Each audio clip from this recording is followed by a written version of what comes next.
On appelle à la grève ce lundi 12 novembre dans les Hautes-Pyrénées, partout en France. Pourquoi est-ce que vous avez décidé de descendre dans la rue ici devant l'inspection d'académie?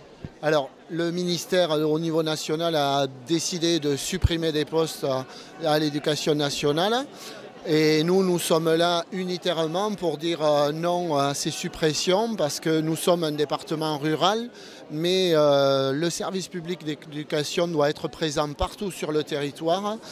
On nous propose donc suppression de postes, donc des regroupements d'écoles, donc un maillage moindre et avec des conditions de travail pour les élèves et pour les enseignants qui vont se dégrader.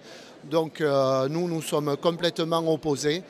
Nous tenons à ce que notre département rural puisse accueillir tous les enfants du territoire à une distance raisonnable et que les communes petites ou moyennes gardent un service public de l'éducation nationale.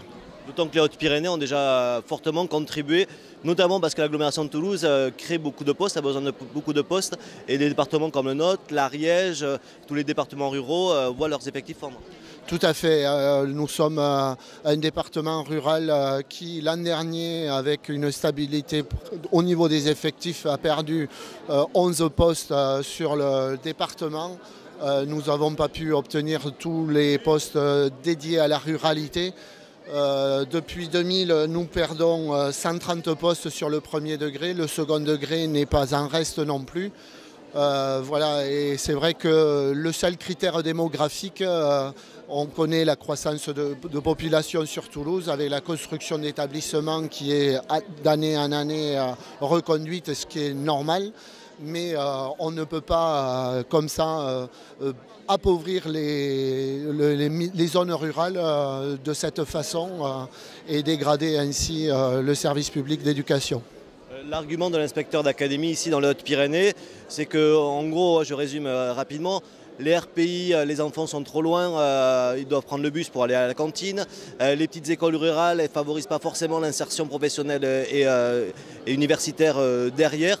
Est-ce que le monde rural doit absolument rejoindre les grandes villes et les grands regroupements, puisque c'est ce qui est prévu?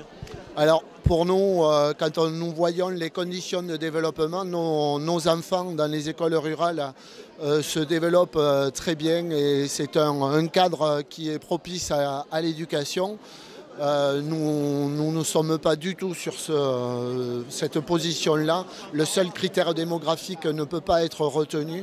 Le cadre de vie et la répartition de la population sur le territoire est pour nous un enjeu majeur.